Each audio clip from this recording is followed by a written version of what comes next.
बिहार के मुख्यमंत्री नीतीश कुमार हमेशा यह कहते हुए नजर आते हैं कि जो गलत करेगा उसे बख्शा नहीं जाएगा, उसे बर्दाश्त नहीं किया जाएगा। विधानसभा हो या फिर कहीं पर किसी शिविर या फिर किसी सभा को संबोधित करना हो, कई बार नीतीश कुमार के यह बयान जो हैं सामने आए हुए हैं। लेकिन आपको बता दें कि बिहार में जो गलत करता है उसके साथ उस पर कार्रवाई नहीं होती है और जिसके साथ गलत होता है उसको सजा दे दी जाती है, उसको न्याय नहीं मिलता है। देखिए, अभी बिहार में दो घटनाएं जो है वह काफ़ी चर्चा का विषय बनी हुई है। एक घटना खगड़िया में मानसी थाने की घटना है, जहां पर अमलेंदु कुमार सिंह जो ईमानदार पुलिस दरोगा थे और उनके साथ कहीं ना कहीं न्याय नहीं किया गया। अमलेंदु कुमार सिंह ने जिस फर्जी दरोगा की पहचान कराई थी, सिस्टम के सामने उसका उद्भेदन किया था, अमलेंदु कुमार सिंह को ही सजा मिल गई और आज वह जो है लगातार सिस्टम के चक्कर लगा रहे हैं। वहीं एक और घटना है, यह सुपौल में पदस्थापित नीलू कुमारी जो कि दरोगा हैं, अभी पदस्थापित है सुपौल में, उनके साथ जो है उनके साथ कहीं ना कहीं सिस्टम की मार जो है वह झेल रही है। नीलू कुमारी के बारे में बता दें तो नीलू कुमारी जो है उन्होंने शराब माफियाओं का उद्भेदन किया था और इस उद्भेदन के कारण कई सीनियर ऑफिसर जो हैं उनके पीछे पड़ गए, उनके साथ गलत भी किया गया, उनके नंबर को सार्वजनिक कर दिया गया, लगातार उन पर कॉल आते थे। तमाम तरह की घटनाएं जो हैं बिहार में चल रही हैं और ये दो कहीं ना कहीं बहुत बड़े उदाहरण हैं। देखिए, तमाम विषयों पर बातचीत करने के लिए मेरे साथ अखिल भारतीय अपराध विरोधी मोर्चा के राष्ट्रीय अध्यक्ष धर्मवंत सिंह राठौर जी हैं। धर्मवंत जी, क्या कुछ कहिएगा दो बड़ा मामला नीलू कुमारी और अमलेंदु कुमार सिंह के बारे में, जो बिहार सरकार दावा करती है कि जो गलत करता है उसको बर्दाश्त नहीं किया जाएगा, और क्या बिहार पुलिस में भी जो है जो सीनियर ऑफिसर हैं वो जूनियर ऑफिसर पर जो है तानाशाही करते हैं?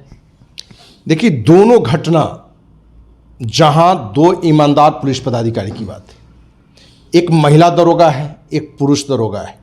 आपने बताया खगड़िया मानसी थाना, जिसमें पदस्थापित दरोगा अमलेंदु कुमार सिंह जो खगड़िया के एसपी और मानसी थाना के थानाध्यक्ष का भ्रष्टाचार का पर्दाफाश किया, पोल खोला, क्योंकि एसपी और थानाध्यक्ष की मिलीभगत से मानसी थाना में ही फर्जी दरोगा नियुक्त किया गया था और उसके द्वारा काम करवाया जा रहा था। यह अपने आप एक आश्चर्य है कि जिला का एसपी और थाना का थानाध्यक्ष, एक जो व्यक्ति न पुलिस विभाग से कहीं ना उसका कोई जुड़ाव है, लेकिन उसको फर्जी दरोगा बना दिया गया और वो दरोगा अनेकों बड़े अनुसंधान में डीएसपी के साथ, एसपी के साथ भी घूमता था। तो आप समझ सकते हैं कि कितनी बड़ी घटना है। और उसने पर्दाफाश किया अमलेंदु कुमार सिंह। उसकी सजा उसको क्या है कि ये 2.5 साल पहले ही सस्पेंड भी कर दिया गया किसी दूसरे घटना में उसको फंसा के, और आज भी उसका सजा वो भोग रहा है। अपनी इस मुद्दे को लेके जहां डीआईजी स्तर से लेके डीजीपी स्तर तक के पदाधिकारी को पत्र लिखा, मुख्यमंत्री तक को पत्र लिखा, और जो अंतिम पत्र उसका हमने देखा है उसमें बड़ा स्पष्ट रूप से देखा है कि हमारी ईमानदारी की जो हमें सजा मिल रही है, और यदि जल्द एसपी से लेके डीजीपी और मुख्यमंत्री हमारे मुद्दे पर एक्शन नहीं लेते हैं, हमें न्याय नहीं मिलता है, तो हम आत्महत्या करने को विवश होंगे। यदि इस तरह के ईमानदार पुलिस सब इंस्पेक्टर दरोगा यदि अपनी ईमानदारी की सजा आत्महत्या करके लेता है तो इसके लिए दोषी कौन होगा? तो एसपी हो कि डीआईजी हो कि आईजी, डीजीपी, सब माने अपराधी माने जाएंगे, मुख्यमंत्री तक माने जाएंगे। कि क्या एक ईमानदार दरोगा जिसे आपको पुरस्कृत करना चाहिए, सम्मानित करना चाहिए, समाज में, राज्य में, देश में एक मैसेज आना चाहिए कि आप यदि ईमानदार हैं और अपने से बड़े अधिकारी का भी पर्दाफाश कर रहे हैं, भ्रष्टाचार का कर रहे हैं, तो आपको पुरस्कृत किया जाएगा, आपको सम्मानित किया जाएगा, आपको प्रोन्नति दिया जाएगा।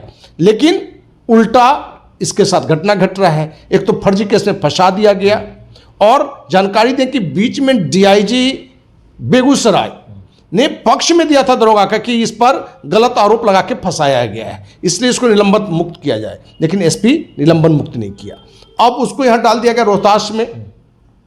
अब रोहतास में निलंबन में है। जो अंतिम हमने पत्र देखा है कि रोहतास एसपी ने खगड़िया एसपी को पत्र लिखा है कि इसकी निलंबन मुक्त किया जाए। भाई, तो रोहतास में तुम खुद भी मुक्त कर सकते हो, तुम टाल रहे हो एक दूसरे को। तो कहीं ना कहीं आईपीएस गिरोह एक दूसरे का बदला अपना बदला मान के उसको सजा दे रहा है। तो क्या यहां ये आत्महत्या करेगा कि नहीं करेगा? दूसरी घटना वहीं सुपौल सदर थाने की महिला दरोगा नीलू कुमारी, जो 2018 बैच की दरोगा है, मैंने 6 साल पहले बनी है। उसके अंदर भी फिल्मी खुजली था ईमानदार बनने का, कहीं फिल्म में देखेंगे कि कहीं भ्रष्ट एसपी है, डीजीपी है, लेकिन कोई दरोगा ईमानदार के रोल में होता है तो पब्लिक बहुत ताली बजाता है। लेकिन यहाँ क्या है कि इसकी ईमानदारी की सजा सहरसा में ये पदस्थापित थी, शराब माफिया पर बने बड़ा पकड़ बनाया हुआ था, काफी के पकड़ के वो अंदर किया, काफी शराब जब्त की, उसकी सजा उसे मिला कि थानाध्यक्ष को कौन कहे, डीएसपी एसपी सब मिलकर उस पर ही कार्रवाई शुरू कर दी। तो आप एसपी हो, डीएसपी हो, आप शराब माफिया को संरक्षक बने रहो, आप भ्रष्टाचार को बढ़ाओ, और कोई ईमानदार पदाधिकारी और भी महिला दरोगा आपके गलत का विरोध करते हुए, साहस करते हुए शराब माफिया को अंदर किया। आप उस महिला को अनेकों जाल में फंसा दिए, अलग तरह के लोगों से भी उनको पर एफआईआर करा के फंसा दिए। आज भले वो सदर सुपौल में है, लेकिन सहरसा से ही जो केस है उसमें वो आज पीड़ित है, उसकी भी गिरफ्तारी की शंका दिख रहा है, उसका भी वारंट निकला हुआ है। अब वो भी आत्महत्या करने को विवश की बात करता है कि हमें न्याय नहीं मिल रहा है। और ये दोनों दरोगा अखिल भारतीय अपराध विरोधी मोर्चा का बार बार दरवाजा खटखटा रहे हैं। इस मुद्दे पर हमने डीजीपी से लेकर मुख्यमंत्री तक को मैंने जानकारी दी है, इस मुद्दे को रखा भी हमने है। लेकिन हमारे देश की राज्य की जो स्थिति है कि डीजीपी मुख्यमंत्री कान में रुई देके पड़े हुए हैं, उन्हें कोई लेना देना नहीं है। उसी बिहार में आप देखे होंगे कि अभी 3 दिन पहले एक थानाध्यक्ष जो है 35 करोड़ रुपया एक व्यापारी का ही लूट लिया।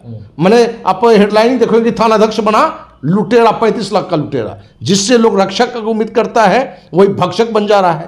तो इस पूरी घटना में नीतीश का सुशासन का पोल खुल रहा है, पुलिसिंग सिस्टम का खुल रहा है कि भाई ऊपर जो बैठे अधिकारी हैं क्या ईमानदार अधिकारी को तवज्जो दे रहे हैं, उसको आगे बढ़ा रहे हैं, या उनका पैर खींच रहे हैं।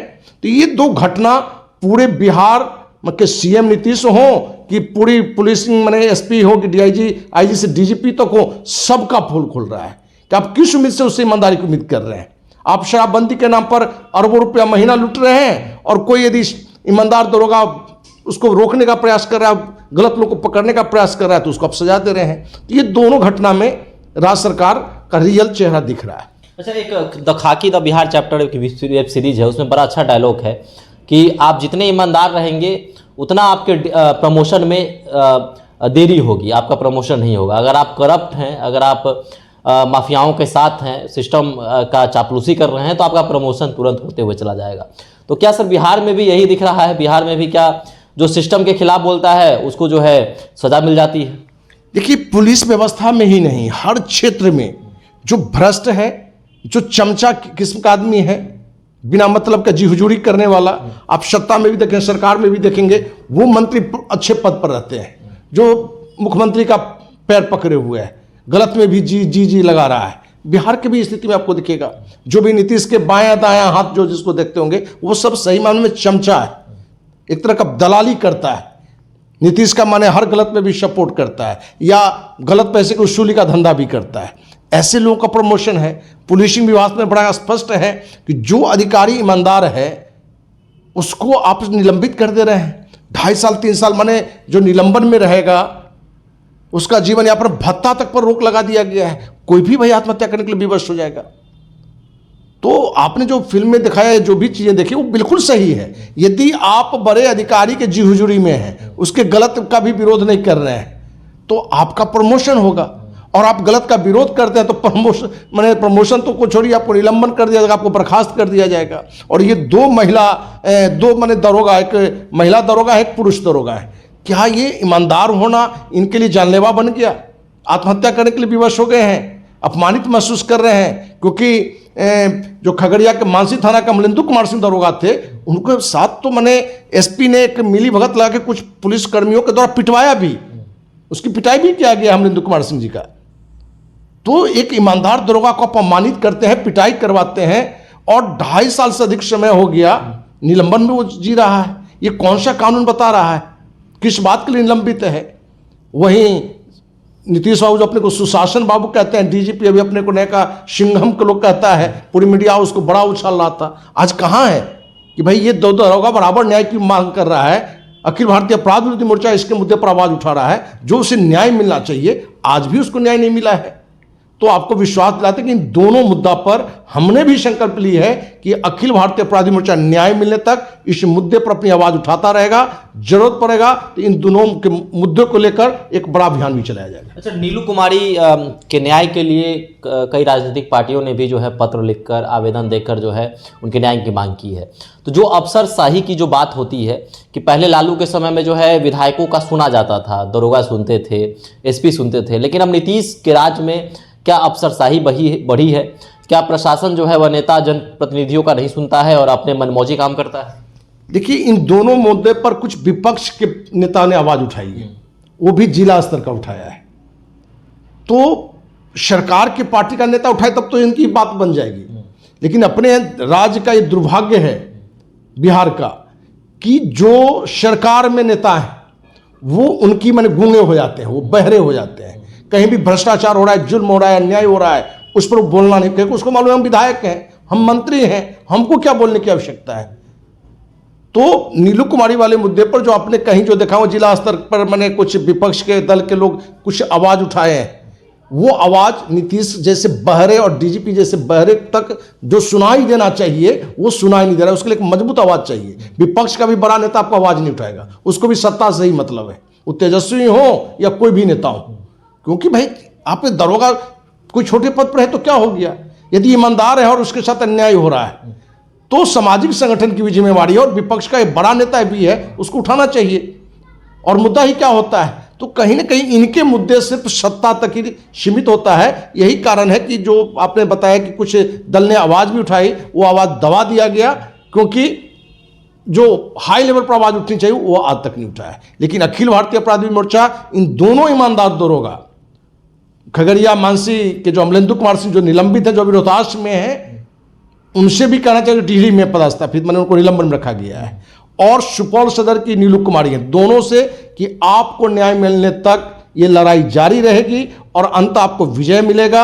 आप किसी बात से हतोत्साहित होकर आत्महत्या जैसे डिसीजन को कभी नहीं लेंगे, ये कायरता की बात है। लेकिन सरकार और भले ऊपर का अधिकारी आपको विवश कर रहा है, लेकिन आपको भी साहस से रहना है और अंततः आपकी विजयी होगी। कहा भी गया है सत्य परेशान हो सकता है, पराजित नहीं। चलिए, तो सत्य परेशान हो सकता है, पराजित नहीं। तो कहीं ना कहीं बिहार के दो दरोगा, एक महिला दरोगा, एक पुरुष दरोगा, जो महिला दरोगा जो है जो भ्रष्टाचार का उद्भेदन करती हैं और शराब माफियाओं का उद्भेदन करती हैं, गलत कार्यों का जो है वो दिखाती हैं, उनको सजा मिली हुई है। तो वहीं अमलेंदु कुमार सिंह जो फर्जी दरोगा की पहचान करवाते हैं, उनको निलंबित कर दिया गया है। वह अपने आवाज़ को उठा रहे हैं लगातार। वह यह भी कह रहे हैं अमलेंदु कुमार सिंह कि अगर मुझे न्याय नहीं मिला तो मैं आत्महत्या कर लूँगा। लगातार वह सिस्टम के दरवाजे को खटखटा रहे हैं, लेकिन उनका कोई नहीं सुन रहा है। तो आपको क्या लगता है, बिहार में क्या अफसरशाही बढ़ी है? क्या जूनियर अधिकारियों पर सीनियर अधिकारी जो हैं वह अन्याय करते हैं? आप भी हमारे साथ कमेंट बॉक्स में अपनी राय रख सकते हैं। धन्यवाद।